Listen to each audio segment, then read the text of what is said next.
শবে বরাতের এক নিস্তব্ধ রাত্রি, চারিদিকে গভীর নীরবতা। হজরত মুহাম্মদ সাল্লাল্লাহু আলাইহি ওয়াসাল্লাম গভীর ঘুমে নিমগ্ন ছিলেন। আম্মাজান হজরত আয়েশা রাদিয়াল্লাহু তাআলা আনহা তখন ঘরের মধ্যে ইবাদতে মগ্ন ছিলেন। হঠাৎ মধ্য রজনীতে ফেরেশতা হজরত জিব্রাইল আলাইহিসসালাম সেখানে এসে উপস্থিত হলেন এবং উচ্চারিত হলো পবিত্র আহ্বান। প্রিয় নবীজিকে বললেন, ইয়া রাসূলুল্লাহ, আপনি উঠুন। ফেরেশতারা হজরত জিব্রাইল আলাইহিসসালামের এই কণ্ঠ শুনে রাসূল সাল্লাল্লাহু আলাইহি ওয়াসাল্লাম ঘুম থেকে জাগ্রত হলেন। তখন ফেরেশতা হজরত জিব্রাইল আলাইহিসসালাম বললেন, ইয়া রাসূলুল্লাহ, আল্লাহ রাব্বুল আলামিন সুসংবাদ দিয়েছেন, আজকের এই রাতে মহান আল্লাহ রাব্বুল আলামিন খুলে দিয়েছেন তার রহমত ও মাগফিরাতের ৩০০টি দরজা। এই কথাটি বলে ফেরেশতা হজরত জিব্রাইল আলাইহিসসালাম সেখান থেকে অদৃশ্য হয়ে চলে গেলেন। তখন হজরত মুহাম্মদ সাল্লাল্লাহু আলাইহি ওয়াসাল্লাম দেখলেন আম্মাজান আয়েশা রাদিয়াল্লাহু তাআলা আনহা ইবাদত করার পর ক্লান্ত হয়ে ঘুমিয়ে পড়েছেন। তাই রাসূল সাল্লাল্লাহু আলাইহি ওয়াসাল্লাম আম্মাজান আয়েশা রাদিয়াল্লাহু তাআলা আনহাকে জাগালেন না। কিছু না জানিয়ে ঘর থেকে বের হয়ে গেলেন। একাকী রাতের নিস্তব্ধতা ভেদ করে হেঁটে চলেছে। বেশ কিছুক্ষণ পর হজরত আয়েশা রাদিয়াল্লাহু তাআলা আনহার ঘুম ভেঙে গেল। তখন তিনি লক্ষ্য করে দেখলেন রাসূল সাল্লাল্লাহু আলাইহি ওয়াসাল্লাম ঘরের মধ্যে নেই। অতঃপর হজরত আয়েশা রাদিয়াল্লাহু তাআলা আনহা ঘরের আশেপাশে হজরত মুহাম্মদ সাল্লাল্লাহু আলাইহি ওয়াসাল্লামকে খুঁজতে লাগলেন। প্রিয় নবীজিকে কোথাও না পেয়ে আম্মাজান আয়েশা রাদিয়াল্লাহু তাআলা আনহা ঘর থেকে বের হয়ে রাসূল সাল্লাল্লাহু আলাইহি ওয়াসাল্লামের অন্য বিবিদের ঘরে গিয়ে হজরত মুহাম্মদ সাল্লাল্লাহু আলাইহি ওয়াসাল্লামের খোঁজ করতে লাগলেন। আম্মাজান আয়েশা ভেবেছিলেন যে প্রিয় নবীজি হয়তোবা অন্য কোনো বিবির ঘরে গিয়েছে, কিন্তু এখানেও রাসূল সাল্লাল্লাহু আলাইহি ওয়াসাল্লাম ছিল না।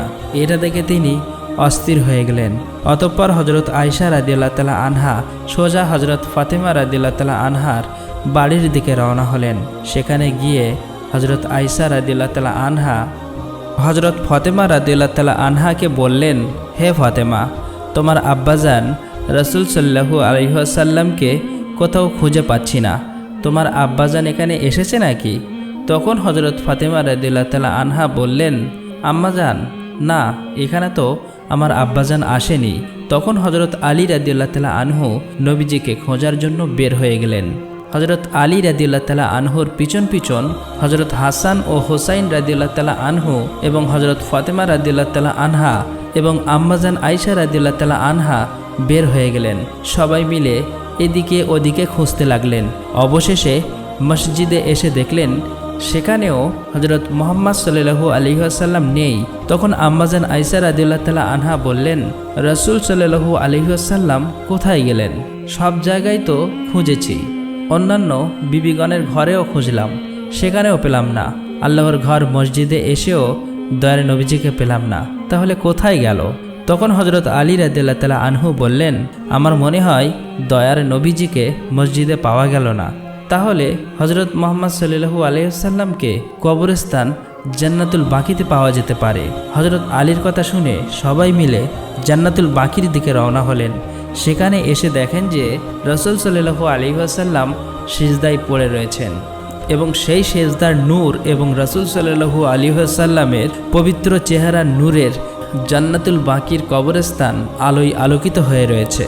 অতঃপর হজরত ফাতেমা রাদিয়াল্লাহু তাআলা আনহা দয়ার নবীজির কাছে এসে উপস্থিত হলেন এবং নবীজিকে বললেন, ইয়া রাসূলুল্লাহ, ও আমার আব্বাজান, আপনার উপর কি কোনো ওহী নাজিল হচ্ছে নাকি? আপনি কোন শত্রুর কারণে এখানে এসে আত্মগোপন করেছেন?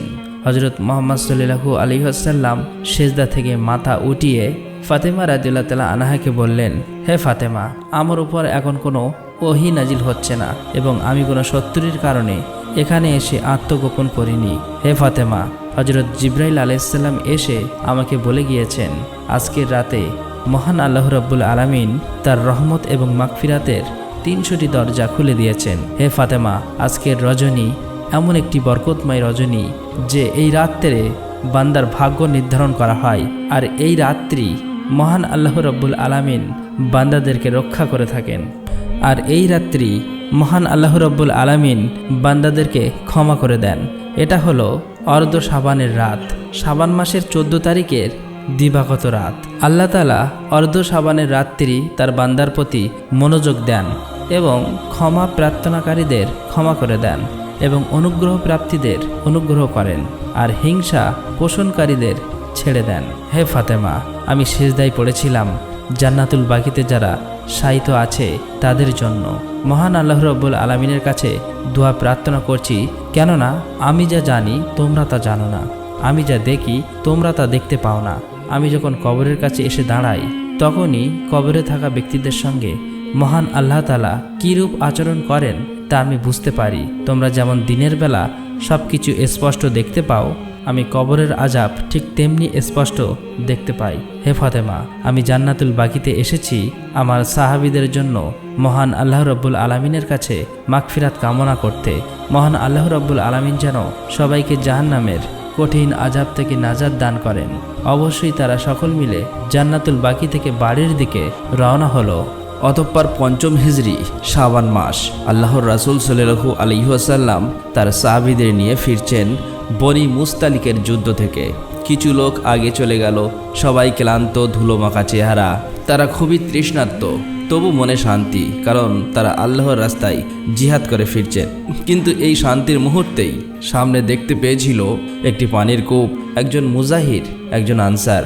দুজনার মধ্যে ঘটে গেল এক ঘটনা। মুজাহির ভাই চিৎকার দিলেন, হে মুজাহিররা! আনসার ভাই ডাক দিলেন, হে আনসাররা! ব্যাস, শুধু এইটুকুই। কিন্তু দূরে বসে এক লোক এইসব দৃশ্য দেখছিল, তার চোখে জ্বলে উঠল এক বিষাক্ত আগুন। সে মনে মনে বলল, এই তো সুযোগ, এবার তাদের মধ্যে হিংসার আগুন ছড়িয়ে দেব। আসলেই সে ছিল মুনাফিকদের সর্দার নামে খ্যাত আব্দুল্লাহ ইবনে উবাই। এ নাম ইতিহাসের কালো অক্ষরে লেখা আছে মুনাফিকদের সর্দার নামে। মুখে বলতো লা ইলাহা ইল্লাল্লাহ, কিন্তু বুকে লুকিয়ে রাখত হিংসার বিষ। সেই সময় রাসূল সাল্লাল্লাহু আলাইহি ওয়াসাল্লাম মদিনায় আসার ঠিক আগে এই লোকটাকে মদিনার রাজা বানানোর প্রস্তুতি চলছিল। তার মুকুট প্রায় তৈরি হয়ে গিয়েছিল, কিন্তু ঠিক সেই মুহূর্তেই এলো ইসলাম, এলেন আল্লাহর রাসূল, আর ভেঙে গেল তার সব স্বপ্ন। সেই থেকে তার হৃদয়ে পুষে রাখা হিংসা, বিদ্বেষ আর ক্ষোভ জ্বলে উঠেছিল। সে বলল, আজ আমি মুসলমানদের ভেঙে দেব। অতঃপর আব্দুল্লাহ ইবনে উবাই তার সাথীদের কাছে গেল এবং কান্না করে বলল, প্রিয় ভাইরা, দেখছো তো এই মুজাহিদরা কীরূপ আচরণ করছে? আমাদের শহরে এসে এখন আমাদের উপর চড়াও হচ্ছে। আমরা তাদের আশ্রয় দিয়েছি, খাবার দিয়েছি, ঘর দিয়েছি, আর তারা আজ আমাদের সাথেই এমন ব্যবহার করছে, যা দেখে খুবই দুঃখ হয়। তাই আমরা সিদ্ধান্ত নিয়েছি মদিনায় ফিরে আমরা রাসূল ও তাদের অনুসারীদের বের করে দেব। আচ্ছা, আপনারাই বলুন, মুহাম্মদকে আমরা খাইয়ে মোটা তাজা করেছি, আর এখন তিনি আমাদের বিরুদ্ধে দাঁড়িয়েছেন। আরও অন্যান্য কথা বলে মানুষকে খেপিয়ে দিলেন এবং ষড়যন্ত্র করতে লাগলেন। যখন তিনি এইসব কথা বলছিলেন, সেখানে দাঁড়িয়েছিলেন এক কিশোর সাহাবী, হযরত জায়েদ ইবনে আকরাম রাদিয়াল্লাহু তাআলা আনহু। বয়স কম, কিন্তু ঈমান পাহাড়ের মতো দৃঢ়।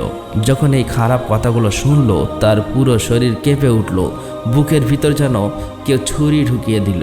সে আর এক মুহূর্ত দেরি করল না, রাসূল সাল্লাল্লাহু আলাইহি ওয়াসাল্লামের বাড়ির দিকে রওনা হলেন। হযরত মুহাম্মদ সাল্লাল্লাহু আলাইহি ওয়াসাল্লামের কাছে এসে কান্না করে বলবে, কিন্তু কথা বেরোলো না। শুধু বললেন, ইয়া রাসূলুল্লাহ, আব্দুল্লাহ ইবনে উবাই আপনার সম্পর্কে শুধু এই কথাটা বলার পর চোখ দিয়ে টপ টপ করে জল পড়তে লাগলো, আর কথা বলতে পারলেন না। তখন রাসূল সাল্লাল্লাহু আলাইহি ওয়াসাল্লাম ধীরে ধীরে তার কাঁধে হাত রাখলেন এবং বললেন, শান্ত হও, নিঃশ্বাস নাও, তারপর বলো কি হয়েছে। জায়েদ রাদিয়াল্লাহু তাআলা আনহু তখন থেমে থেমে কাঁদতে কাঁদতে পুরো ঘটনা বললেন। তারপর রাসূল সাল্লাল্লাহু আলাইহি ওয়াসাল্লাম ওমরকে ডাকলেন এবং সমস্ত ঘটনা হযরত ওমরের সাথে বললেন। এই কথা শুনে হযরত ওমর অত্যন্ত রেগে গেলেন। তখন তার চোখ দুটো লাল হয়ে গেল, চোয়ালা শক্ত হয়ে গেল। হযরত ওমরের হাতে ছিল তলোয়ার। সাথে সাথে তিনি গর্জে উঠলেন, ইয়া রাসূলুল্লাহ, আমাকে অনুমতি দিন, আমি এক্ষুনি এই মুনাফিকদের মাথা দেহ থেকে আলাদা করে দিচ্ছি। কিন্তু রাসূল সাল্লাল্লাহু আলাইহি ওয়াসাল্লাম তিনি ধীরে ধীরে মাথা নাড়ালেন এবং বললেন, শান্ত হও ওমর, যদি আমি তাকে হত্যা করি তাহলে মানুষ কি বলবে? মুহাম্মদ তার নিজের সাথীদেরই হত্যা করেন। তখন হযরত ওমর বললেন, কিন্তু ইয়া রাসূলুল্লাহ, এ তো মুনাফিক। রাসূল সাল্লাল্লাহু আলাইহি ওয়াসাল্লাম বললেন, মানুষ তো এটা জানে না ওমর, বাইরে থেকে দেখলে তো সে মুসলমান, সে কলেমা পড়ে, নামাজ পড়ে, মানুষ শুধু এটা দেখবে যে আমি একজন মুসলমানকে মেরে ফেললাম। তারপর রাসূল সাল্লাল্লাহু আলাইহি ওয়াসাল্লাম এমন একটা সিদ্ধান্ত নিলেন যা ছিল বিস্ময়কর কৌশল। রাসূল সাল্লাল্লাহু আলাইহি ওয়াসাল্লাম বললেন, সবাইকে ডাকো, আমরা এখনই রওনা হব। আজ আমরা একটানা রাত দিন সফর করব। সাহাবীরা অবাক হয়ে গেলেন, এ কেমন সিদ্ধান্ত? কিন্তু তারা জানতেন না রাসূল সাল্লাল্লাহু আলাইহি ওয়াসাল্লাম আসলেই কি করছেন। অতঃপর তারা সবাই রওনা হলো। রাসূল সাল্লাল্লাহু আলাইহি ওয়াসাল্লাম চাইলেন সবাই এত ক্লান্ত হয়ে পড়ুক যে কথা বলার সময় না পায়। মুনাফিকরা যেন মুসলমানদের মধ্যে বিষ ছড়াতে না পারে, ষড়যন্ত্র যেন শুরু হতেই না পারে। 30 ঘন্টার ক্লান্তিকর যাত্রা শুরু হলো সফর। দিন গড়িয়ে রাত, রাত গড়িয়ে আবার দিন। কেউ থামলো না, কেউ বিশ্রাম নিল না, শুধু হাঁটা আর হাঁটা। সবার পা ফুলে গেল, শরীরের ব্যথায় কাতর। একটানা 30 ঘন্টা সফর করার পর অবশেষে যখন তারা থামলেন, যেখানেই ছিল সেখানেই মাটিতে শুয়ে পড়ল। মুহূর্তেই সবাই ঘুমে তলিয়ে গেলেন। ষড়যন্ত্র, ফিসফিসানি, বিচ্ছেদ সব শেষ, একেবারেই শেষ। এভাবেই রাসূল সাল্লাল্লাহু আলাইহি ওয়াসাল্লাম কথা বলার সুযোগ না দিয়ে কোনো রক্তপাত ছাড়াই বাঁচিয়ে দিলেন পুরো উম্মাহকে এক ভয়ানক বিভেদ থেকে। কিন্তু ইবনে উবাইরের একটি ছেলে ছিল, তার নাম ইবনে আবদুল্লাহ। বাবা মুনাফিক, কিন্তু ছেলে সত্যিকারের মুমিন, আল্লাহর প্রিয় বান্দা। একই ঘরে একই রক্ত, কিন্তু দুই হৃদয়, একটা আলোয় ভরা আর একটা অন্ধকারে ডোবে। ছেলে ইবনে আবদুল্লাহ কোনো এক প্রয়োজনে এক জায়গায় যাচ্ছিলেন। হঠাৎ তিনি শুনলেন তার বাবা রাসূল সাল্লাল্লাহু আলাইহি ওয়াসাল্লামকে অপমান করছে, তার বিরুদ্ধে উল্টো পাল্টা কথা বলছে। তখন সে আর শান্ত থাকতে পারলেন না, পুরো পৃথিবী যেন ভেঙে পড়ল। সাথে সাথে তিনি দৌড়ে গেলেন রাসূল সাল্লাল্লাহু আলাইহি ওয়াসাল্লামের কাছে। অঝরে কাঁদতে কাঁদতে বললেন, ইয়া রাসূলুল্লাহ, আমি শুনেছি আপনি আমার বাবাকে শাস্তি দিতে চান। যদি সত্যিই আপনি চান তাহলে দয়া করে আমাকে এই কাজটি করার আদেশ দিন। রাসূল সাল্লাল্লাহু আলাইহি ওয়াসাল্লাম চমকে তাকালেন। তারপর ছেলেটি বললেন, আপনি অনুমতি দিলে আমি নিজে আমার বাবার গর্দান কেটে আপনার সামনে হাজির করব। আবারও কেঁদে কেঁদে বললেন, ইয়া রাসূলুল্লাহ, আমি ভয় পাচ্ছি যদি অন্য কেউ আমার বাবাকে হত্যা করে তাহলে আমি হয়তো প্রতিশোধ নিতে পারবো না, তাই দয়া করে এই কাজটি আমাকেই করতে দিন। তখন রাসূল সাল্লাল্লাহু আলাইহি ওয়াসাল্লাম মুচকি হাসলেন, তার মাথায় হাত বুলিয়ে দিলেন এবং বললেন, তুমি চিন্তা করো না, আমি সঠিক বিচার করব। আমরা তোমার বাবাকে হত্যা করব না, বরং আমরা তার সাথে ভালো ব্যবহার করব। যতদিন সে আমাদের সাথে আছে আমরা তার সাথে সদাই থাকব। এভাবেই কয়েক মাস অতিবাহিত হয়ে গেল। একদিন হঠাৎ আল্লাহ রাব্বুল আলামিন আসমান থেকে ওহী নাজিল করলেন, সূরা মুনাফিকুন। আল্লাহ পরিষ্কার করে দিলেন কারা মুনাফিক, কিভাবে তারা ষড়যন্ত্র করে, কিভাবে তারা মুসলমানদের ক্ষতি করতে চায়। আর বিশেষভাবে এই আয়াত আল্লাহ ঘোষণা করলেন, অথচ সকল সম্মান আল্লাহর ও তার রাসূল এবং মুমিনদের, কিন্তু মুনাফিকরা তা জানেই না। যখন এই আয়াত নাজিল হলো, আবদুল্লাহ ইবনে উবাইয়ের মুখ শুকিয়ে গেল, মাথা নিচু হয়ে গেল, সব ষড়যন্ত্র ফাঁস হয়ে গেল। মানুষ তাকে ঘৃণার চোখে দেখতে লাগলো। এমনকি তার নিজের গোত্রের লোকেরা বলল, তোমার লজ্জা করে না? রাসূল সাল্লাল্লাহু আলাইহি ওয়াসাল্লামের কাছে গিয়ে ক্ষমা চাও। তার নিজের ছেলে তাকে বলল, আব্বাজান, আল্লাহর কসম, রাসূল সাল্লাল্লাহু আলাইহি ওয়াসাল্লামের কাছে ক্ষমা না চাইলে আমি আপনার সাথে কথা বলবো না, আপনি আমাদের ঘরে ঢুকতে পারবেন না। এভাবেই সবার কাছে অপমানিত হতে লাগলো। শেষ পর্যন্ত লজ্জিত, অপমানিত আবদুল্লাহ ইবনে উবাই রাসূল সাল্লাল্লাহু আলাইহি ওয়াসাল্লামের কাছে এলো, কিন্তু তার মুখে কোনো অনুশোচনা ছিল না, শুধু মানুষের চাপে এসেছিল। সে বলল, ইয়া রাসূলুল্লাহ, আমাকে ক্ষমা করে দিন। কিন্তু রাসূল সাল্লাল্লাহু আলাইহি ওয়াসাল্লাম তাকে দেখলেন, তিনি জানতেন এই মানুষটার অন্তরে কি আছে। তবুও তিনি বললেন, তুমি যদি আন্তরিকভাবে ক্ষমা চাও আল্লাহ তোমাকে ক্ষমা করবেন। তবে জেনে রাখো, আল্লাহ সব দেখেন, সব জানেন। কিছুদিন পরে আবদুল্লাহ ইবনে উবাই মারা গেল। তার শেষ মুহূর্তেও সে তওবা করলো কিনা কেউ জানে না। কিন্তু দেখুন রাসূল সাল্লাল্লাহু আলাইহি ওয়াসাল্লামের মহা অনুভবতা। যখন তার মৃত্যুর খবর এলো, হযরত ওমর বললেন, ইয়া রাসূলুল্লাহ, এই মুনাফিকদের জানাজা কিভাবে পড়ব? রাসূল সাল্লাল্লাহু আলাইহি ওয়াসাল্লাম বললেন, হে ওমর, সে ছিল আমাদের মধ্যে একজন, তার ছেলে আমাদের প্রিয় সাহাবী, তার পরিবার আমাদের পরিবার, আমি তাদের দুঃখের পাশে দাঁড়াবো। রাসূল সাল্লাল্লাহু আলাইহি ওয়াসাল্লাম নিজে তার জানাজায় গেলেন। একবার আবু জাহেল কয়েকজন কাফের মুনাফিকদের নিয়ে তার ঘরের দরজার কাছে একটি বড় গর্ত করতে লাগলো। তার সঙ্গী সাথী মুনাফিক কাফেররা বলল, হুজুর, এখানে গর্ত করে কি করবেন? আবু জাহেল শুধু হাসলো আর বলল, পরে বুঝতে পারবে। অতঃপর কয়েকদিন পর যখন গর্ত সম্পূর্ণ করলো, সেই রাতের বেলা আবু জাহেল তার কাফের মোনাফিক সঙ্গী সাথীদের নিয়ে নবীজিকে হত্যা করার ষড়যন্ত্র করছিল। তখন আবু জাহেল বলল, তোমরা মোহাম্মদকে গিয়ে বলবে যে চাচাজান খুবই অসুস্থ, তোমাকে ডেকে পাঠিয়েছে। আমি জানি এই খবর পাবা মাত্রই মোহাম্মদ আমাকে দেখতে আসবে, আর যখনই সে আমার ঘরের মধ্যে আসবে তখনই এই গর্তের মধ্যে পড়ে সে মৃত্যুবরণ করবে। এই খবরটি তোমরা প্রকাশ করবে না। আমি অসুস্থতার অভিনয় করে ঘরের মধ্যেই শায়িত থাকব। এই কথা শুনে কাফেরা উচ্চস্বরে হাসল।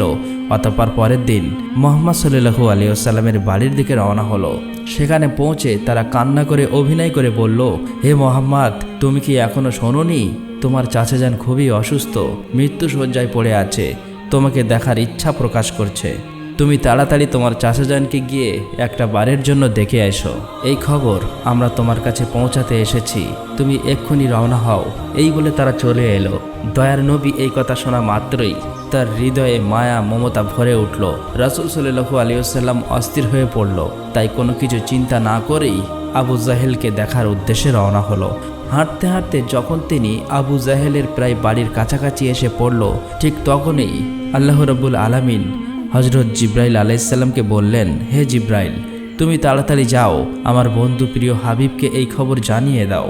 আবু জাহেল তার জন্য ষড়যন্ত্র করেছে, সে যেন কোনো মতেই তার ঘরের মধ্যে প্রবেশ না করে।